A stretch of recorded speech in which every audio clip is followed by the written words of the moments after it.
need a minute. I got a fucking headache. I'm taking my Motrin. I got such a fucking headache. So, me and Miles went to see Transformers Bark at the Moon. As all I could ever see when I saw that fucking title was Bark at the Moon. I'd rather watch fucking... Anyway, we went to different showings, actually. He went with his friends and I went alone. Because I have no friends. Anyway, I took a notepad. Every time something irritated me, I made a note. I started taking notes before the movie began.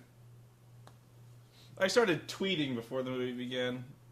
Packed theater. You? Yep. Packed. Okay. Where'd you go? You went to the one on Power. Harkins. Yeah. Okay, Harkins. Okay. Yeah, I went to the IMAX. I did not see it in 3D. Neither did I. Fuck that. Like okay, seriously, like we didn't want to spend the money. And well, no, money, but not just. I and my friends didn't want to spend the money. Neither that. But plus, it's a 2-hour and 40-minute movie. Longest one yet. By about 20 minutes? 15, 20?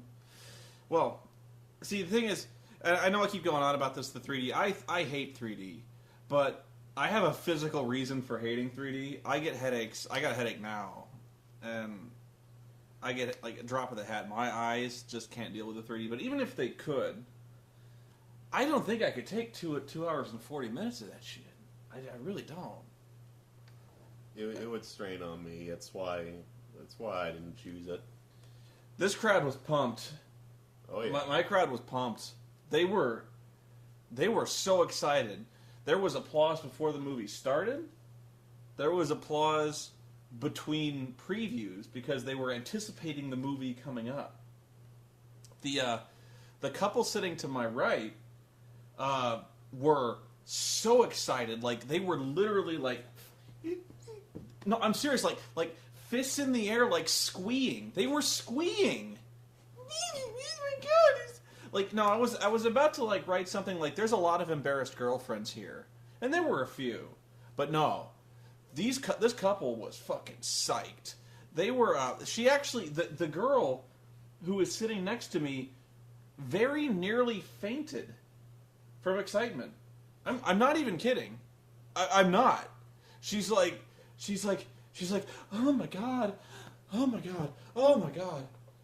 I'm so excited to see this movie. Oh. Well, it was strange that I saw several girls with like hand-painted "We Love Shia" t-shirts. Really? Yes. Really? Shia LaBeouf fangirls. That's a new one. Fangirls. That's a new one. Really? Yes. Okay.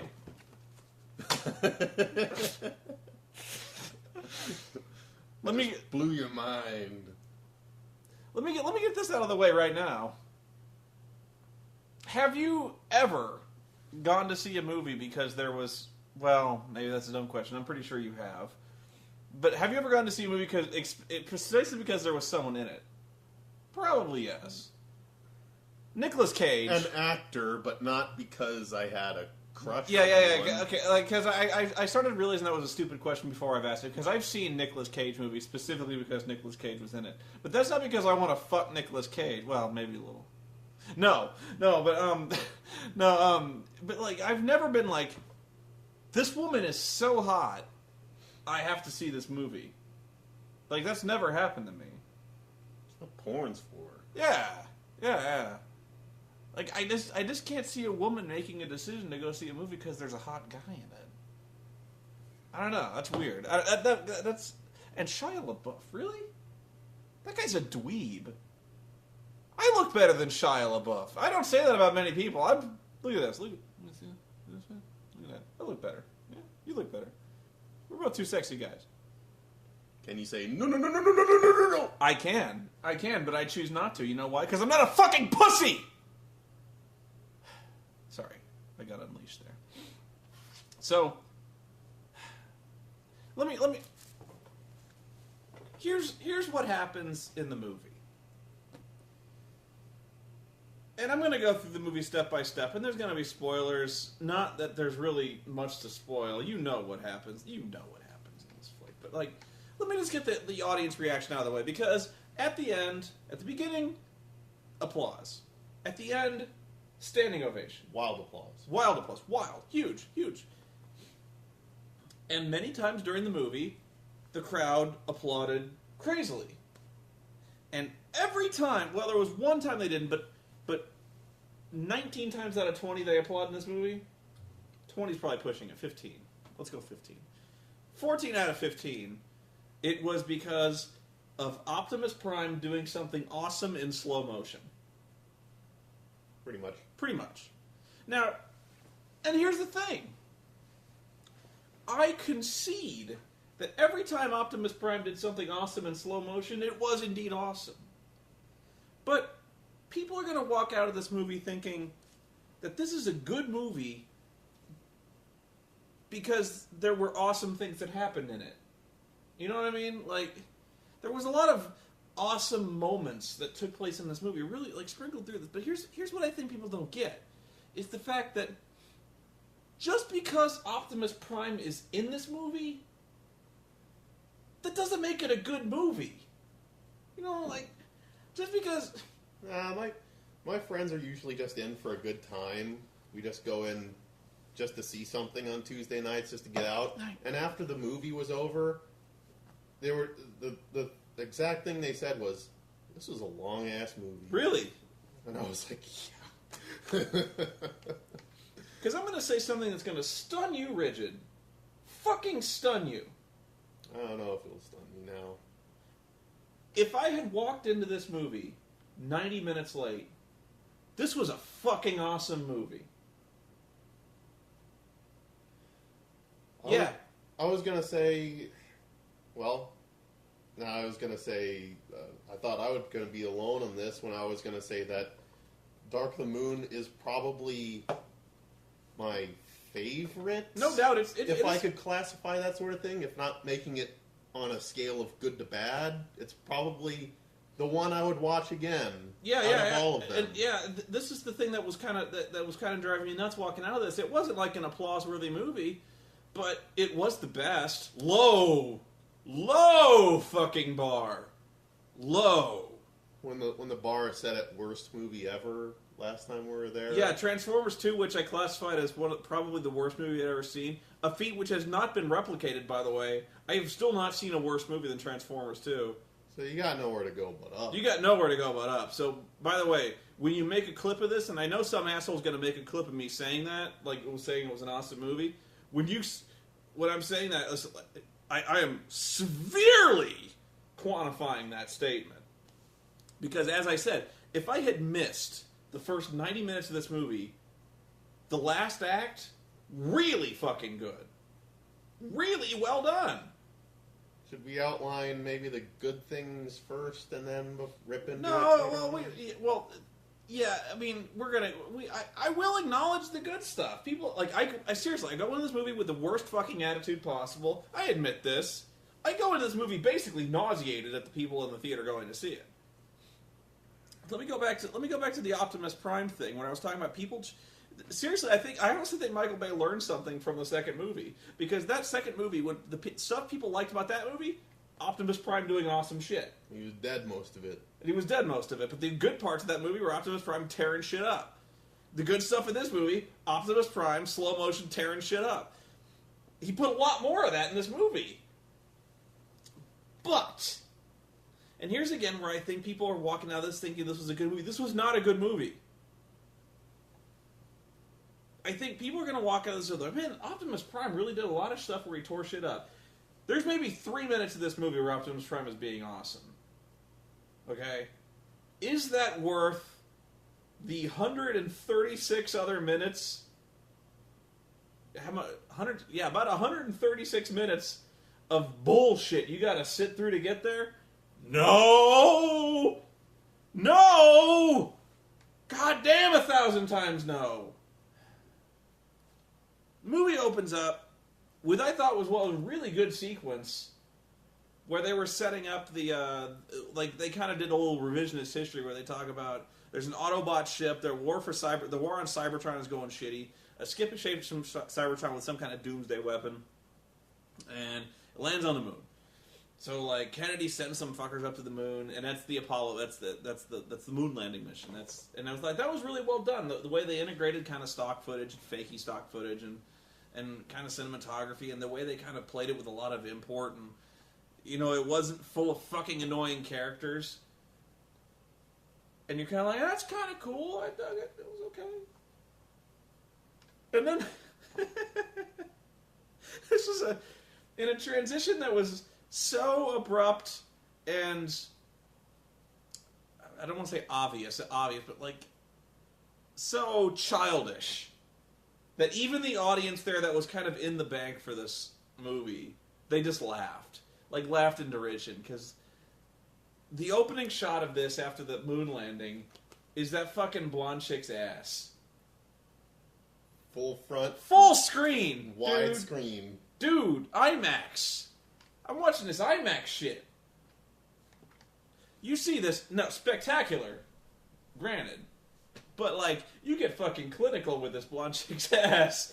I think it was the immediate message that Bay was going to give as to what this woman would be doing in this movie and what we should expect from her. Oh, totally. There's never any ambiguity as to what this chick is in this movie for.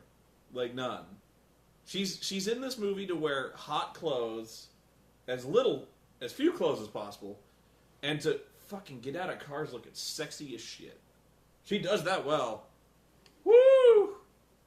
Woo! But man, there's never a moment that there's never, like, when you see a really hot chick, she's got a fantastic rack.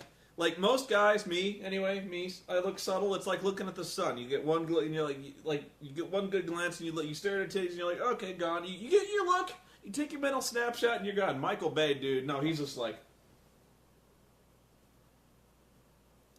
can we get a wider lens? Dude, Michael Bay crawls up this chick's ass.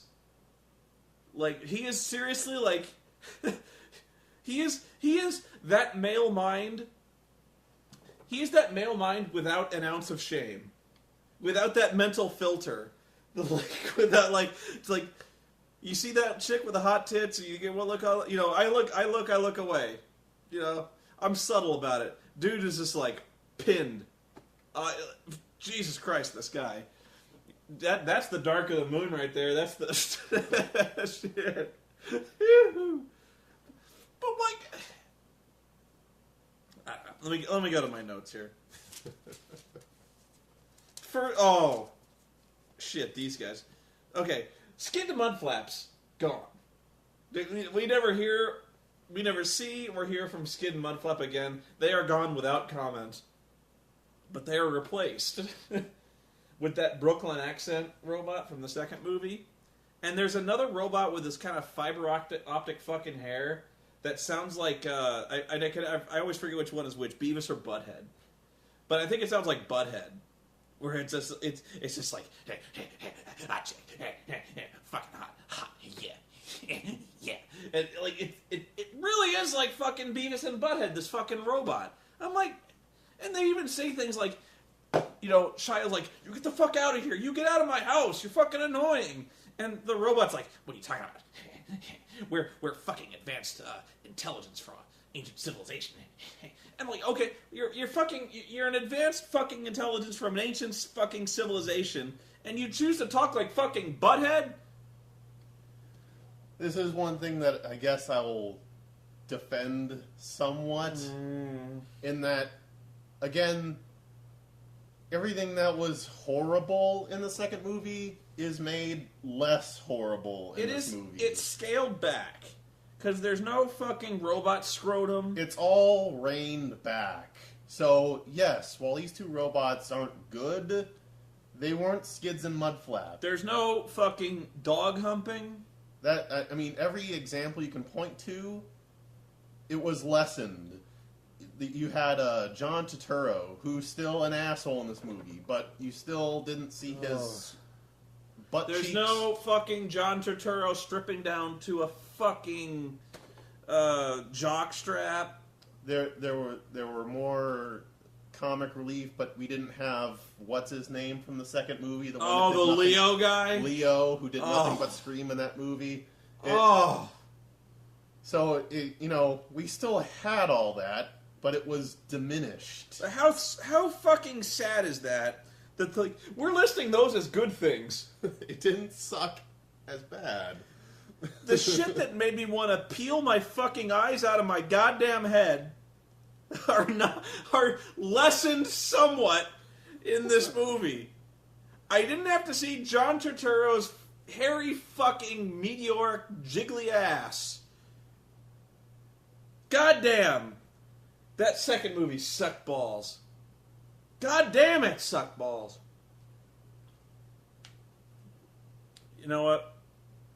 Hang on a second. You keep talking. What happened next?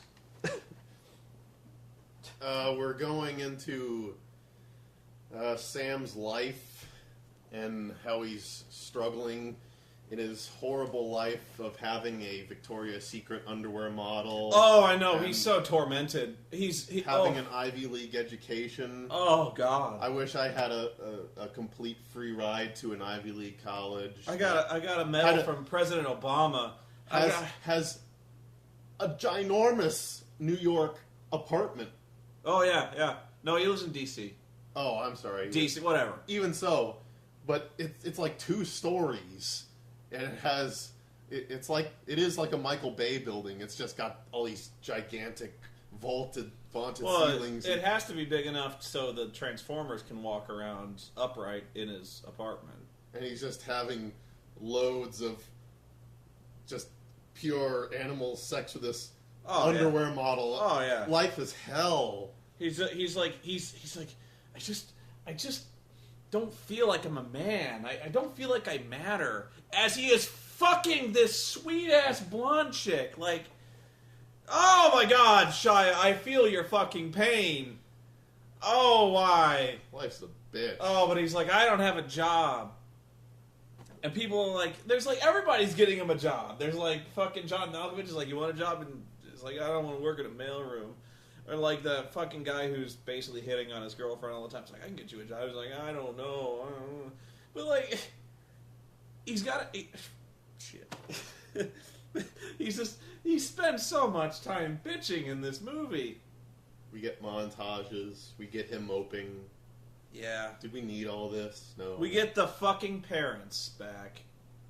You know, for all I said about that good shit, about not having to see John Turturro, the fucking parents are back in this fucking movie. And they don't need to be in this fucking movie. These people are insufferable. Why did my computer reboot? I don't fucking know. But these, goddamn, they are so bad. The parents in this movie, they are so bad. Thankfully, they're only in it for like 2 minutes. No. They come back like 3 or 4 times. It's only like 3 minutes total. Oh, it's horror show. I'm just fucking... I feel like pulling my fucking fingernails out and eating them. Like, they are such pain. Oh, pain. That tired fucking shtick they do, where, like, the wife... The mom is, like... talking about his dick and talking about sex around him and like jerking off and like how do you keep getting these supermodel girlfriends? You must have an enormous schlong. Like, oh my God. Oh. I would still take the parents over Dr. Ken. Oh, Dr. Ken. Oh, must. Oh, and of course, his name is, what is it? Wang. No. Jimmy Wang? It's like James Wang. He's like... But he calls himself Deep Wang. Really? Really? This is the level of humor we get from Michael Bay. And you know, like... this is what he considers to be funny. really, this is the kind of stuff that a fourth grader would consider immature humor. He writes a Chinese guy. Is he Chinese? I think he's Chinese. He writes an Asian guy. Let's just be generic. He writes an Asian guy named Jimmy Wang. Deep Wang. And he, like, just in case you don't get it, he says it like 3 times. He, like, as he's fucking straddling Shia LaBeouf in a men's bathroom stall, taking his pants off. Gay humor. Gay jokes. He starts like whispering as he goes, Deep Wang, Deep Wang, Deep Wang. Oh my god. I get it. Wang is slang for fucking cock. And I know Michael Bay was like fucking chortling his ass off writing this. We're gonna have an Asian guy named Wang. And I'm gonna have his first name mean Wang too. Jimmy Wang. Wang Wang. His name is Deep Wang. You see, it goes both ways. Hang on, right, Optimus Prime. Fucking Malkovich. Let me list off the stars you got in this movie. You got John Turturro. John Malkovich. Francis fucking McDormand. Hugo Weaving. Leonard Nimoy. Leonard fucking Nimoy. You've got this amazing cast. You've got a Coen Brothers movie cast. And you use them to make this movie. I could be watching Miller's Crossing right now. I could be watching Fargo. Take your pick. Take your fucking pick. You get this unbelievable array of talent before you, and you're making making a movie about fucking robots. Oh shit! Yep. This is why I spent my fucking weekend. I spent my fucking weekend so far playing Final Fantasy X-2, looking at footage for Final Fantasy X-2, and then I take time out to go see Transformers: Bark at the Moon. I got in the mail. I got the extended edition of Blu-rays of Lord of the Rings. Could be watching that. No, I got the fucking Park Chan-wook Vengeance trilogy. I could be watching that. Fucking Old Boy, one of my favorite fucking movies of all. No. But no, when I'm done with that, I got fucking Sucker Punch to watch, and then I got fucking Season of the Witch. Oh, Jesus Christ.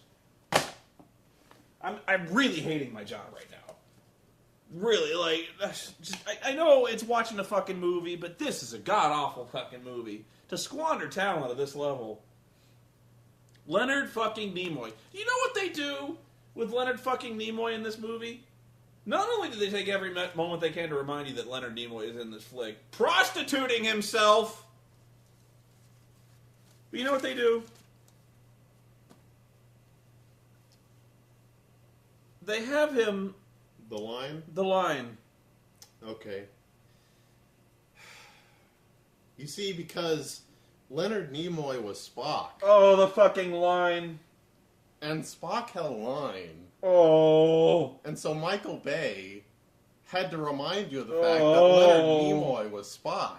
And that Spock said a line. And the line was, the needs of the many outweigh the needs of the few. Or the and one. I flipped the screen, the double bird.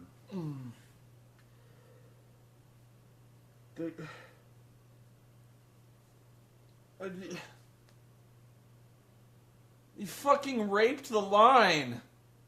And see, the thing is, I was actually having my own little fan moment of having Leonard Nimoy, who is doing a good job as a voice actor. I liked him a lot. Then you had to put that in there. You had to fucking rape the Wrath of Khan right in front of me.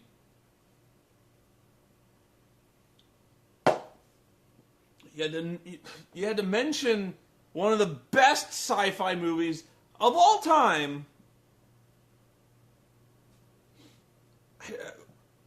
You got fucking Nimoy to say the line. such that it has now lost all meaning. Deep Wang. Deep Wang! Wrath of Khan just got deep wanged. Fuck, you just deep wang me. I felt Michael Bay's deep wang right in my ass watching this fucking movie. Right. Why did you say the line?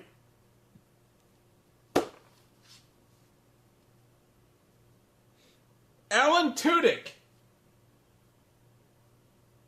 The guy from Firefly? Yeah.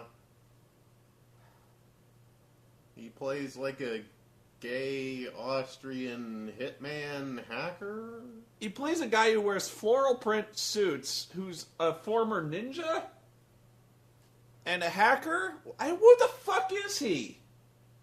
He works for John Turturro, but like, he's got this really weird skill set. Like, he's a butler, he's a hacker, he's a former fucking martial artist. Like, there should be a movie about this guy. Like, this guy has a way more interesting backstory than fucking Shia LaBeouf, man. I wrote, I have no idea who the Decepticons are. None. Like, even the ones I should know, like Starscream, I could barely identify the motherfuckers. There's so many anonymous Decepticons in this fucking movie. I don't know who they are. I should know who they are. Like, the Autobots, they do a better job of introducing the Autobots, but, like, even most of them are introduced in this movie. The Wreckers, I don't know their names. The only one I really know, have any ideas of, are Bumblebee and Ironhide. Those are, like, the only ones I have any firm grasp of what they look like or what they do. Well, an Optimus Prime, but I just... Here's the problem. Like I said, the times that this movie is good is watching the Transformers and the Decepticons fight. And watching these characters develop, and watching them, you know, when they die, it's tragic and so, like, I don't give a shit about Shia LaBeouf. I don't give a shit about Frances McDormand's character. I don't give a shit about John Turturro. I don't give a shit about that fucking the Nest team or like Tyrese or whatever his name is. There's so many the parents, the girlfriend, John Malkovich, every fucking human character in this movie, I don't give a shit about. Nobody gives a shit about them. We want to see the Transformers fight, and I'm a broken fucking record about this shit. Because if you handed me the script, the first thing I would do is tear out the pages with all the humans in them. This is a movie called Transformers, and the Transformers are secondary characters in their own fucking movie. When the whole war with Chicago is going on, are we following the Transformers? No. We're following Shia LaBeouf as he's rescuing his girlfriend, who I don't give a shit about. There's hundreds of thousands of people who are sitting around the fucking streets, charred fucking husks. You know, for kids. And like, I just don't care. How am I supposed to care about these characters? And that's the fundamental disconnect between Michael Bay and the Transformers movies. Is that he thinks we give a shit about the people. We don't give a shit about the people. We give a shit about the Transformers. And I barely know who the Transformers are. I have no fucking clue who the Decepticons are, because we never spend more than 2 minutes with the fucking Decepticons. Again, referencing to... Could you? I couldn't identify a single one outside of Megatron. No, I thought Megatron died 3 times in that movie. Because everyone was just this anonymous gray blob sort of thing. They're gray, they have guns, and their eyes glow red. That's it. There's no other distinguishing features. At least in this one, I could at least tell different ones. There was the big worm thing that was Shockwave. There was still Megatron. There was still Starscream. And there was the one non-gray one, which is Leonard Nimoy. Yeah, Sentinel Prime. So at least in that one, I was like, okay, that's the main bad guy. That's another bad guy. But still, you had a lot more of these anonymous gray. It's not really. I understand what you're saying, and I agree with you that there were more that had identities in this one than any of the other ones.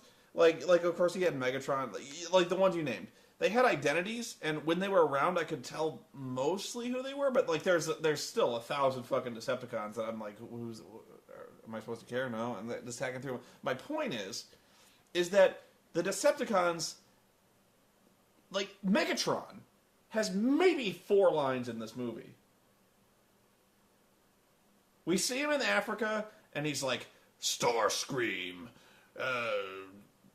have the humans gone to the moon and resurrected Sentinel Prime yet? And soon they will find they will bow to me, Megatron. And like that's the one line. That's his entire scene.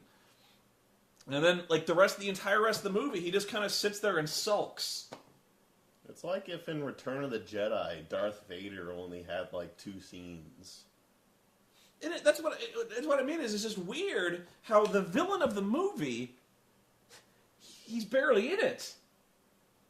Like, there's a plot hole, by the way, in this one where she's looking through the binoculars and she sees Sentinel and Megatron arguing. And she's like, gets an idea, and she's like, I can use it. Like, you can see that he has, like, Megatron is never plays second banana anybody. And she's like, I can use it. How did she hear that? I don't know how you could tell that she was forming a thought in that. I can see, you can see it, because she's looking through and kind of, like, Sentinel's... She only has, like, 1 acting range, and she's got these puffy lips that she's got, like, fish-lipped, and she just has doe-eyed. So everything was just like... No, it wasn't. I actually thought she was better than Megan Fox. She was better than Megan Fox. That's what I mean. But she had 1, and that was 1 more than Megan. She actually did manage to look kind of concerned. No. Like kind of in a state of shock. Like there's actually they hold this shot forever. There's like a 20-second shot of like the Autobots and the Decepticons are fighting, and she's kind of standing out in the open like a dumbass, and she's kind of like, and they hold that. No, stop it. You're a pig. I abhor you. I lost my. Oh, but my point is, going back to I just don't know how you can have this movie with the Transformers and not give the villains basically any time. You know, like I can identify Megatron, but if I hadn't seen the last 2 movies, I wouldn't know shit about Megatron. If I hadn't seen the last 2 movies, I wouldn't know shit about Starscream. And fucking none of them have any characters. Like Shockwave, no character. Did he say a fucking word? The one, Razorbeak? That character says more lines. I have no idea what the fuck happened to Razorbeak. But that's my thing is like, in a movie called Transformers, I know virtually nothing about the Transformers. I know virtually nothing about any of the Decepticons. And these are supposed to be the central characters of the fucking movie. And they're not. And every time we're reminded that this movie revolves entirely around the human characters, and it shouldn't for any reason. Because it just doesn't, because everything has to do with Cybertron. They're trying to bring Cybertron through a portal, and the humans are like, this is our planet. It doesn't make any sense. I don't know. Hang on. What else peeved me? Oh, you remember that one scene with... I have no idea who this Transformer was. But, like, 2 of the Decepticons and 2 of the Autobots are pointing guns at each other, and one of them goes, looks like we got ourselves a Mexican standoff. How does a robot from Cybertron know what the fuck a Mexican standoff is? But then they decide to play by Hitman rules. Yeah. This is where I start taking notes about how I actually got really offended watching this movie.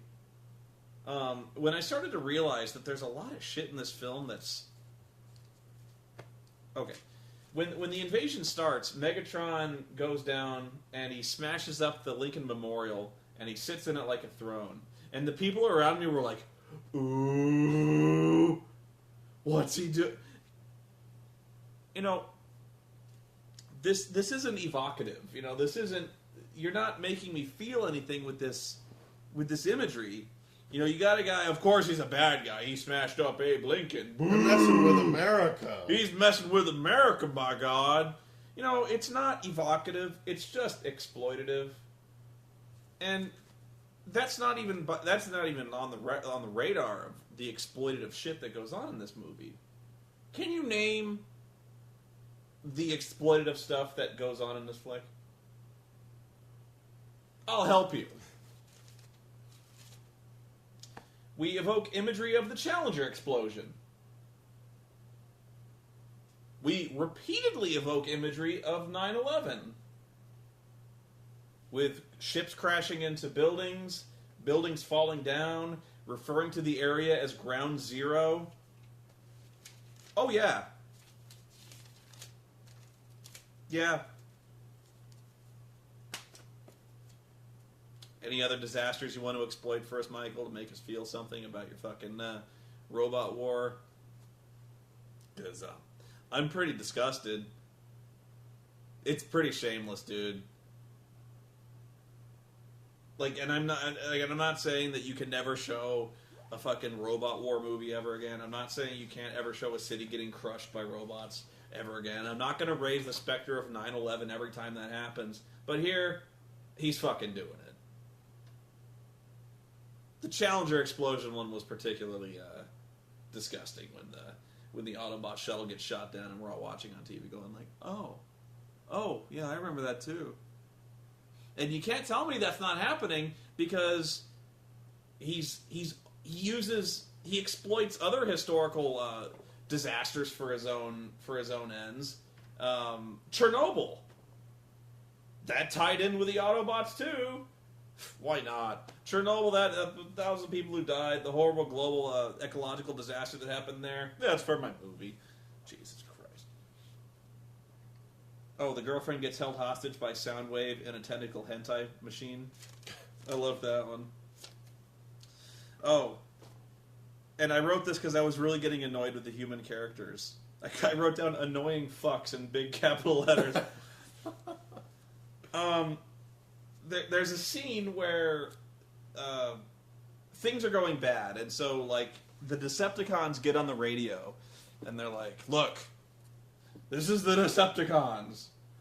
All we want to do is harvest your planet for some resources, and we'll go. The only thing we want is for you to send those fucking Autobots off the planet, too, and we'll leave.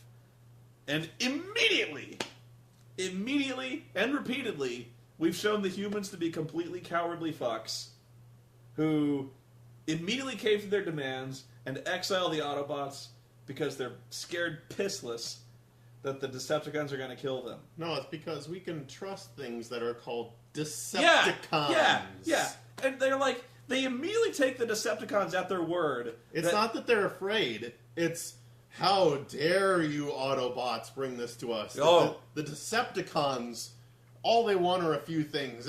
You leave them alone. Yeah, you brought them here. You brought them here. You brought your war here.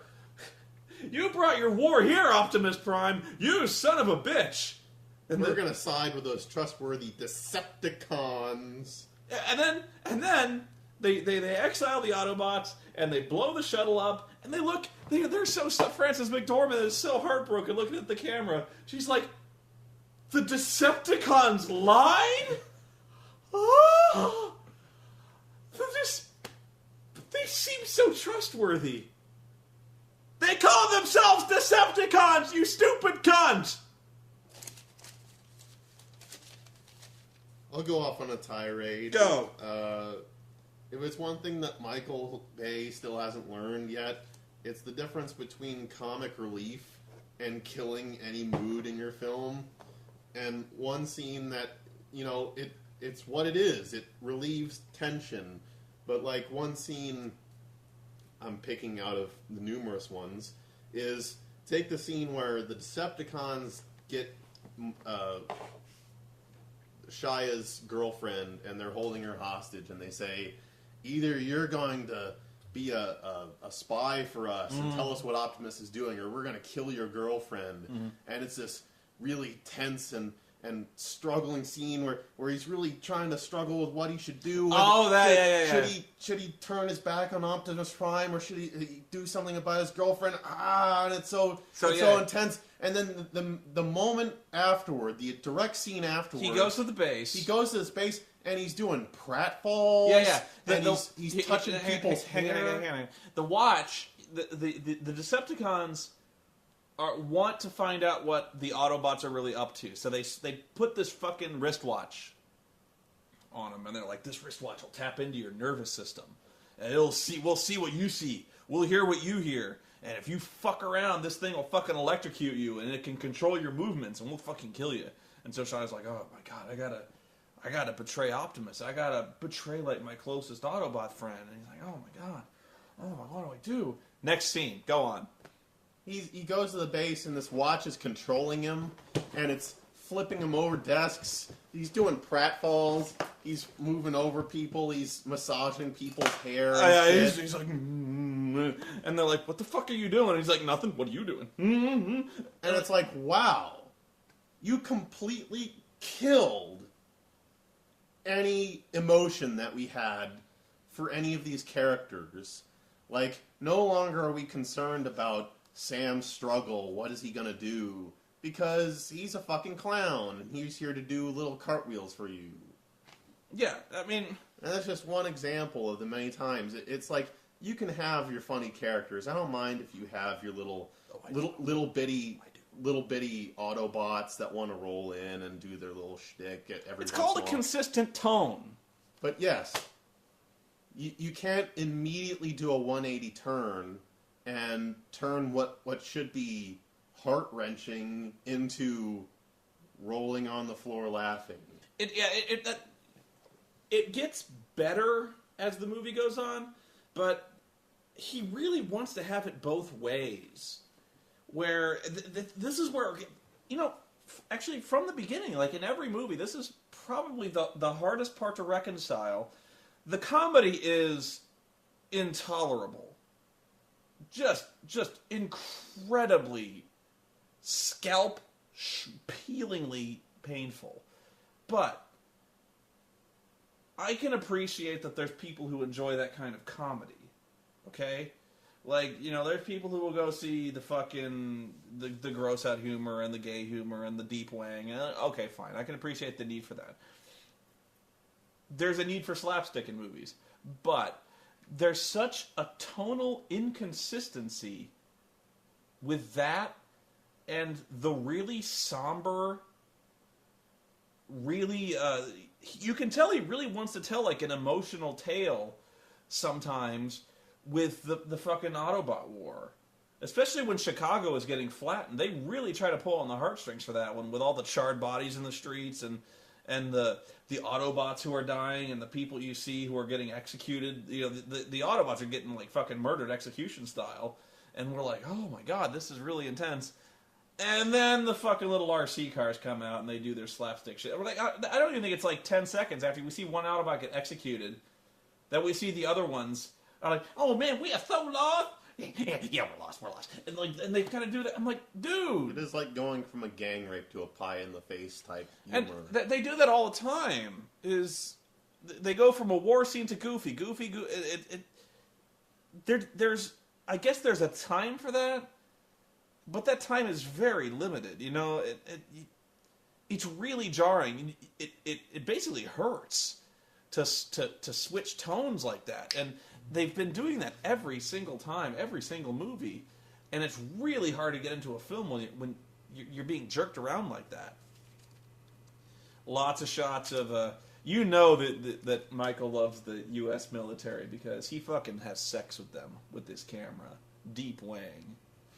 Like when Chicago's getting butt fucked, they're like, the military's like, we gotta roll out and crack some steel. And so, of course, like, no matter where we are or what time it is, we see the fucking military mobilizing in front of a sunrise. And seriously, go watch, like, the first half of this movie, when the military starts rolling out, it's always in front of a sunrise. No matter where they are, people get out, you know how we used to do that in The Rock and shit like that. When people get out of fucking cars, it's always a low angle shot in front of the sunrise. There's tattered flags and there's plenty of jets and shit. Yeah. Honest to God, I'm surprised they didn't they didn't try to do some kind of Iwo Jima symbolism with like raising the American flag on the wreckage or some shit. They kind of did with that tattered flag at the end. It was. The crashing probably the biggest scene in this movie is the crashing building scene where they're all sliding down and they're sliding in the movie, they're sliding in the building and they're grabbing on live wires and the big worm is fucking the tower and stuff like that. Entirely pointless. Well, again, it was cool looking, but oh, by the way, Michael, I saw Inception 2. That was a really fun movie. But again, when we're talking about a 2-hour and 40-minute movie, when you have something that is completely pointless, that nothing was advanced in any way. It's just our characters go in this building. Worm is going around it. They set up why they wanted to go in the building. They're like, we have to shoot the teleportation pillar, so we got a rocket launcher and we have to get in this building to do it. So they go in the building, they start lining up the shot, and the worm butt fucks the building and it starts falling down. And then they just forget about that. And then it's just over. It's just over. Nothing's changed. Like, do something. Advance something. Yeah, like, that entire scene you could have pulled out and not missed a single thing. No. I mean, you're right. Not a thing. And again, that's the extraneous nature of the human characters in this movie. You know, it's cool. I mean, yeah, it's an action scene, and it was the one part that I looked at in the trailer. Was like, oh, that's awesome. You know, the snake going around the building. So I don't want to bash an action scene, but it was entirely, completely pointless. The scene where the military guys jump out of the helicopters, dying by the thousands, by the way. They jump out of the helicopters in those little parachute suits. It was cool, but did it need to be in this movie? Did it serve any purpose? Like, no, really. The only thing that they needed to do was get the soldiers into the city. By the way, I love the way the movie just kind of glosses over what should be important shit. Like, take the scene where the building is falling down, and everyone is, like, falling around. They're like pinballs crashing against pillars and shit. And then we cut away, and then we come back in the next scene, and all the characters are just running along the street. You're like, how did they get down? They're all falling down this building. The building was crashing down, and all of a sudden they're just running, and it's all fine. The scene's over. Action scene's over. Action scene's over, and then they have this problem that they need to get the bridge down. They need to get across the bridge, and they do that, and then they run over, and the military's waiting for them. Oh, I was going to bring that up. Yeah. The military needs to get into the city, and they need to lower the bridge. Right. And it's so important. And then they lower the bridge, and they run over, and immediately run into a bunch of army guys. Yeah. So this is again what I'm saying about the scenes being entirely pointless. They have this whole scene there. They set up the scene for 15 minutes, where they're like, we have to get in the city somehow. Well, we got a wingsuit in, they call it, and so like. Okay, they're like, oh, we gotta mobilize the shit. And so they start mobilizing the shit in front of the sunrises. And of course, the guy has to give a badass speech. The Michael Bay, any man doesn't want to, I can't promise you're gonna get out of here. Any man doesn't want to do this. You can step out now, no shame. And of course, they're all like, they attacked America. Of course we're gonna go. And so, like, really, you could write this scene in your sleep. So they all step forward, they all get in the fucking helicopters, they all get fucking shot down, they all jump out of the fucking helicopters. Huge scene where we're following them, they're flying through, it's a video game sequence, you know, where they're flying around, the Decepticons are chasing them, and they're flying through the buildings, and they're getting shot at, and they finally land, and then they're like, wow, that was a really fucking harrowing scene. It's a good thing we got in the city. Oh shit, we gotta cross that bridge. So they cross the bridge, and immediately they run into a bunch of scuba divers who are coming out of the river. And I'm like, shit! We could have scuba'd in here! Damn it! We didn't need to do that dangerous hang gliding shit. We so didn't need to parachute. It was cool, though. Because how fucking boring would that have been if they'd have been like, we need to get in the city. What if we took a sub? Goddamn Navy SEALs. What if we scuba in there, snorkeled? Like, that's not exciting. That's not jumping out of anything. That's just swimming. Fuck that.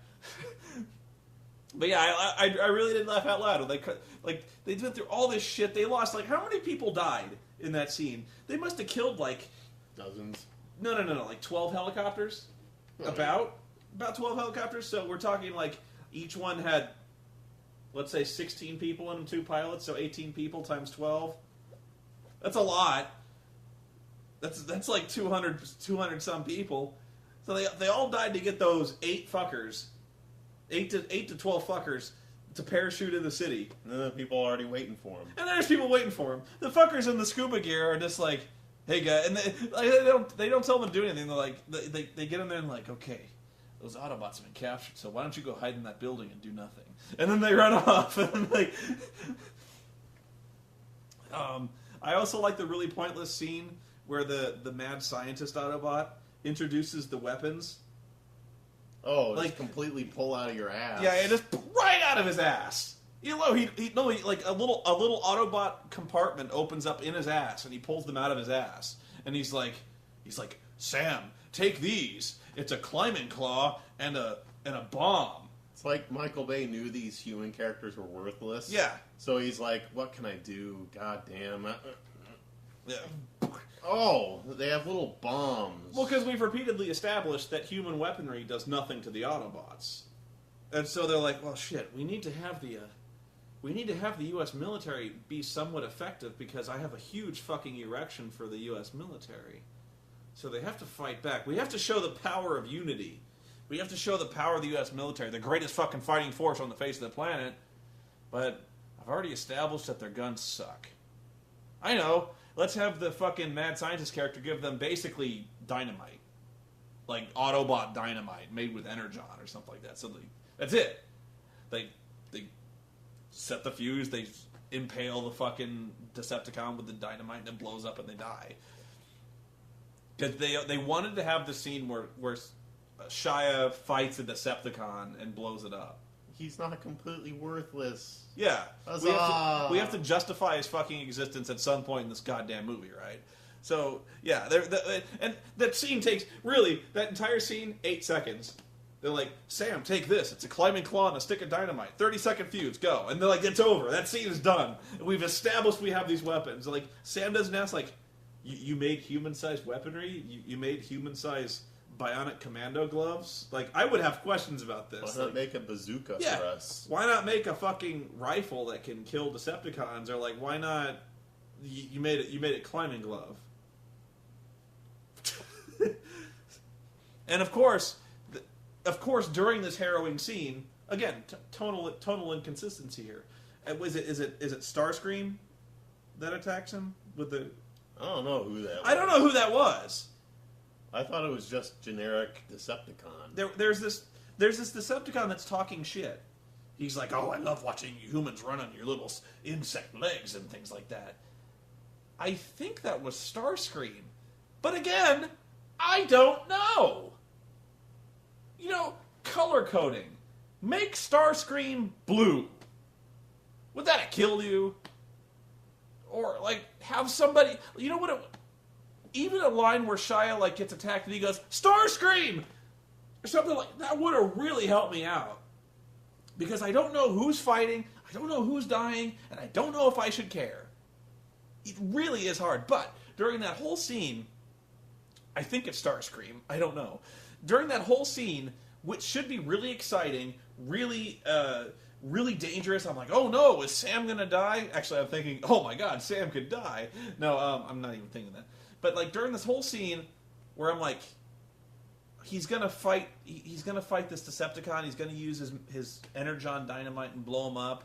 Of course, he whips out the climbing glove. He gets the hook stuck in his eye, and he spends the next 3 minutes swinging around like a fucking yo-yo, bouncing off walls, slaps, like, fucking Starscream is being all slapsticky and shit, going, "Oh, my fucking eye! Oh, my fucking eye!" And, like, Shia LaBeouf is all swinging around, and of course the whole time he's screaming like a woman. Ah! You think I'm kidding? No.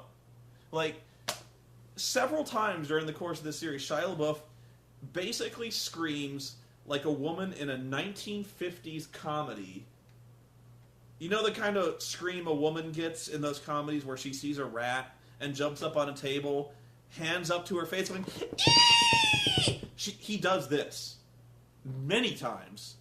So, like, he's doing this fucking brutal, nut-crunching woman scream as he's flying all over the place with his fucking bionic commando claw. That fucking Marine, the Josh Duhamel guy, he's hanging on to his legs and he's getting thrown around and he's going like, let it go, let it go, let it go, let it go. Oh, reel it in, reel it in, reel it in. No, no, no, no, no, no, no, no, no, no, no, no, oh my god. And so like 2-3 minutes pass in this fashion. No fucking dignity for anyone involved. What should be a really exciting, memorable, tense scene where I'm worried about these characters dying is an extended slapstick sequence. It kills me. It really kills the movie. Now, I'm shitting all over this flick. And, again, I do have to admit, the last hour or so is okay. For as totally inconsistent as it is, for as little as I care about the human characters, it's well shot. It is pretty exciting for the most part. I could tell what was going on. Yeah. And that was the biggest thing, really, was when I'm watching the action sequences, he pulled enough far back and the edits weren't so fast that I could see. In the first two movies, I couldn't tell what was going on, who was fighting who and who was doing what. I still couldn't tell who was fighting who, but in this one, he did pull it back enough that you could tell. And when you got to the cool moments of Optimus Prime, he slowed things down so you can see what was going on. Yeah. I mean, yeah, I do have to admit, the final action sequences were really effective. And again, and I have to compliment it where it's good. Like when you had Optimus Prime and Sentinel Prime and Megatron duking it out, actually exchanging dialogue, I felt like there was character development. You know what I mean? Like, I felt like these characters had a history. I felt like they had a past. I felt like they had motivations. And I felt a sense of loss of some variety when there was a possibility of them dying. And that was all I was asking for from the beginning of this shit. It's really a mistaken series of priorities. Because when it worked, which wasn't often, but when it worked in scenes like the final showdown with Sentinel and Optimus and Megatron, it worked really well. But 3 minutes out of 2 hours and 40 minutes, you know, it's just a real case of horrible priorities. Imagine if they'd made a whole movie like that.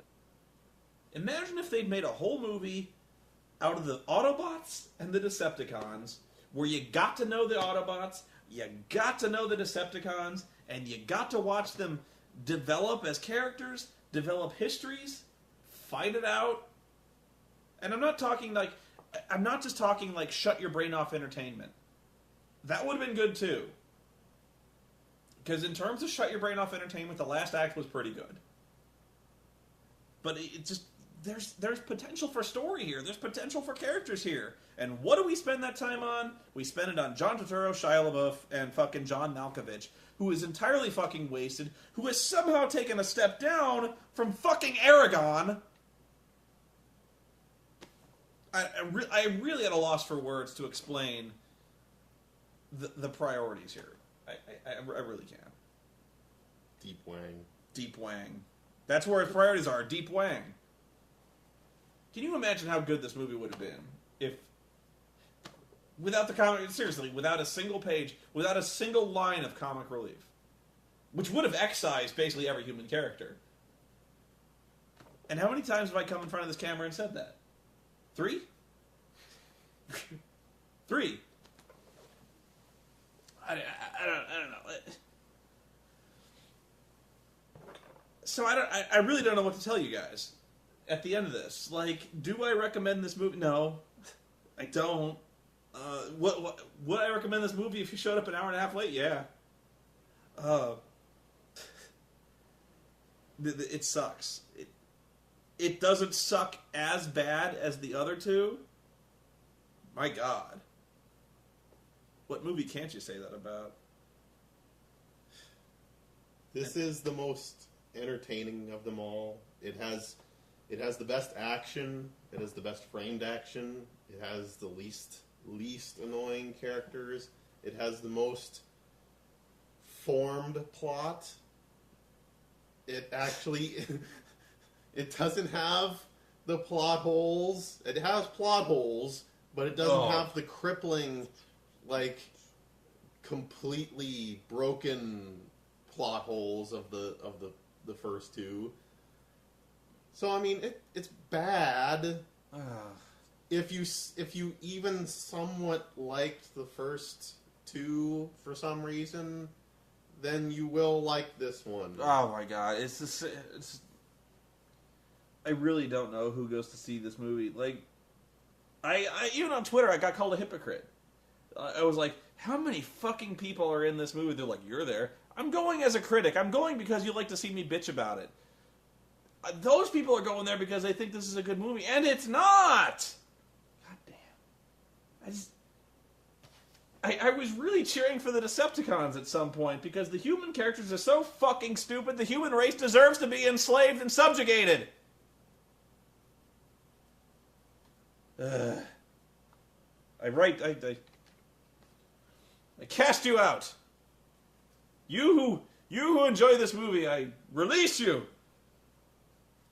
I have no use for you. Last words.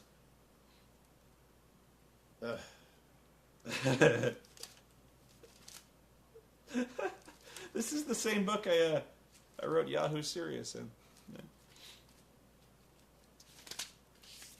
Well, you seem... I've now been up 24 hours, yeah. And this three-hour movie didn't help.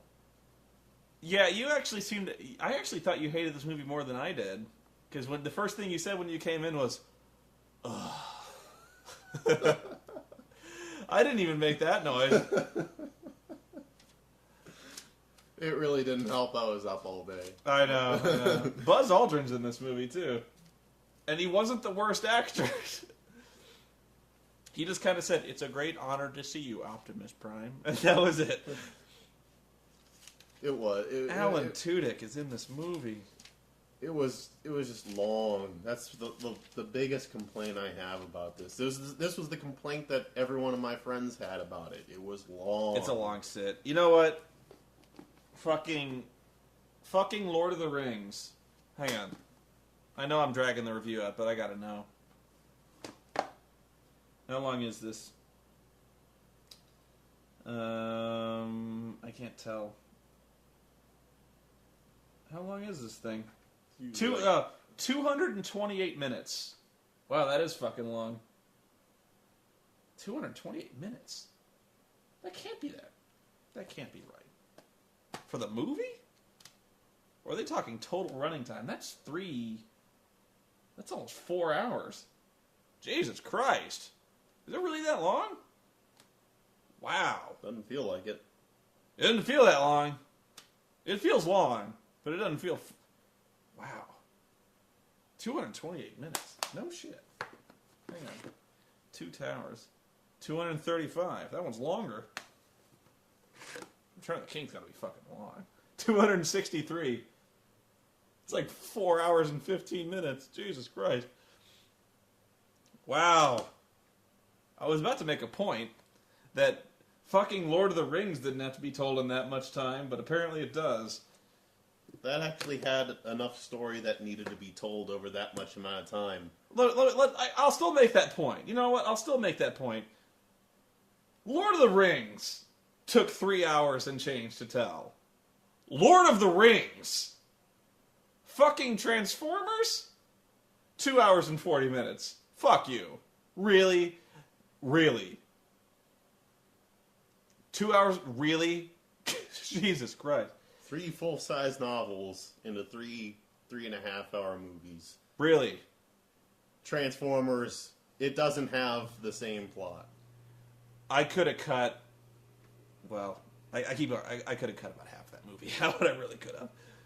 I would have started at the invasion of Chicago. By the way, that when it was revealed what the Decepticons' plan was, they're like, they're talking like they got the pillars, the teleportation pillars, and they're talking like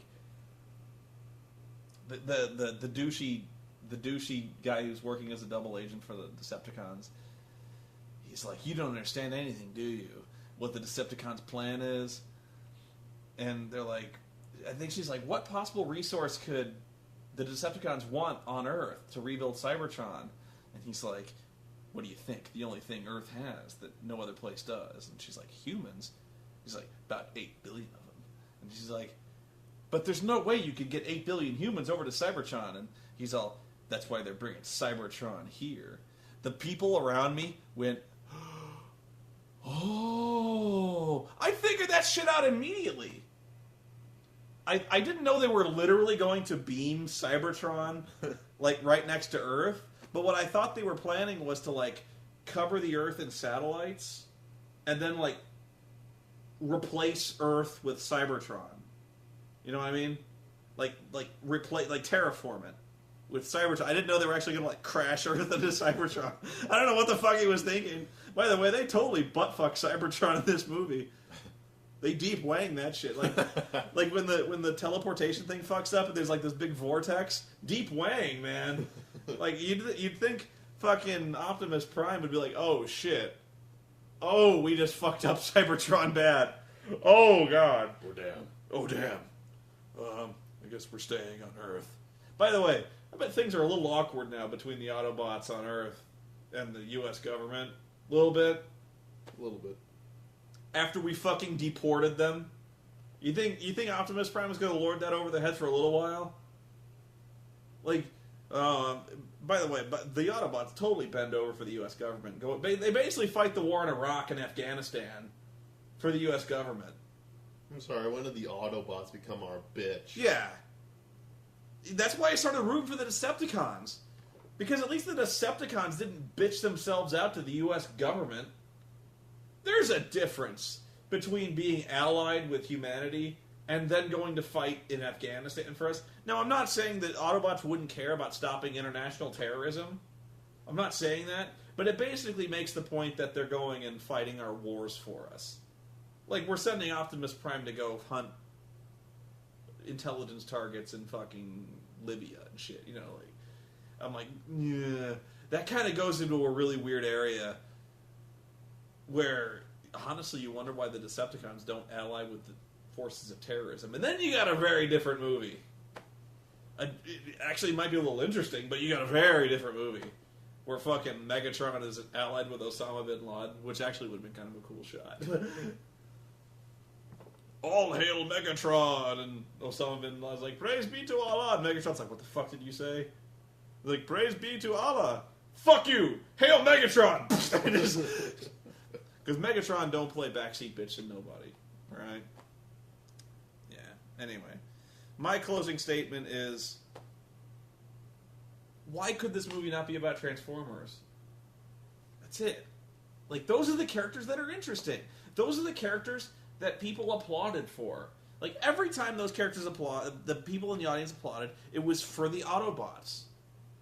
Why then are we wasting our fucking time with Shia LaBeouf? Like, I just...